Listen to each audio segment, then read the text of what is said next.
Greetings. Do you all come in peace? We're all fellow Earthlings here. Oh, we're out here because we're looking for UFOs. We're also looking for what is not a UFO. I just put it right over it, and then... Oh, see that one? That was a bird, I think. Oh. I knew I was going to be an astronomer when I was 9 years old, okay? I actually had a missing time event. I lost a whole day, and it put me in the hospital. And I thought, boy, this universe is something crazy up there. I have to keep looking up.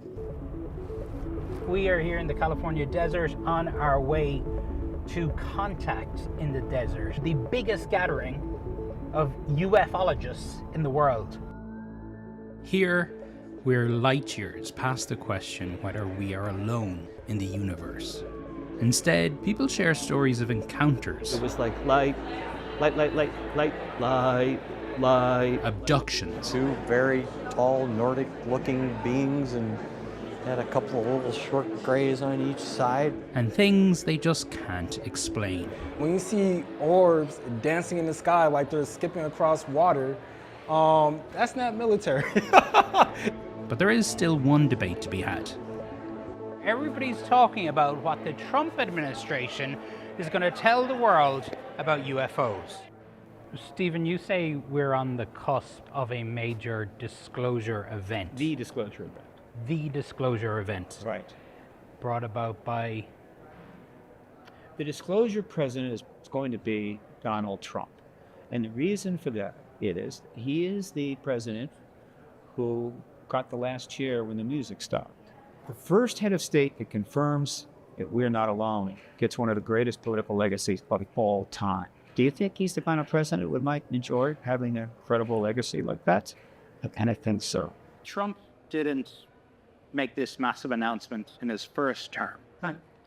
Well, what gives you confidence that he'll do it this time round? Second time around, right?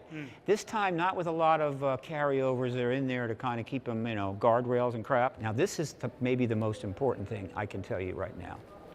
Anna Polina Luna, she says, the UAP issue is the most bipartisan investigation in the history of the United States.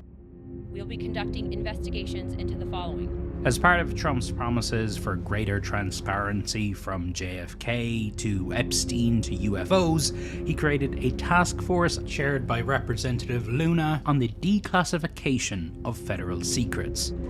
It's a promise Jeremy Corbell has dedicated his life to helping fulfill.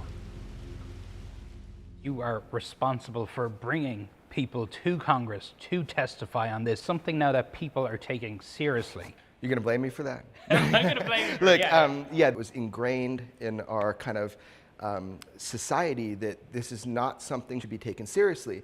I'd say the interest is now surging a little bit because people that are serious can come forward and seriously talk about it. I'd say some of the most optimistic people we've spoken to here this week have said they think Trump is going to come out an Oval Office address and say, here it is. So I don't feel the same way. I haven't seen evidence that the new administration, new-ish administration, is actually going to make good on that promise. For many here, whether Trump's government discloses what it really knows is of lesser importance. The truth is coming anyway. So the public's awareness on all fronts is just growing. But the internet sealed its fate. That's the world we live in. You want to put out some piece of disinformation by the government? Fine. The internet will shred it in a day.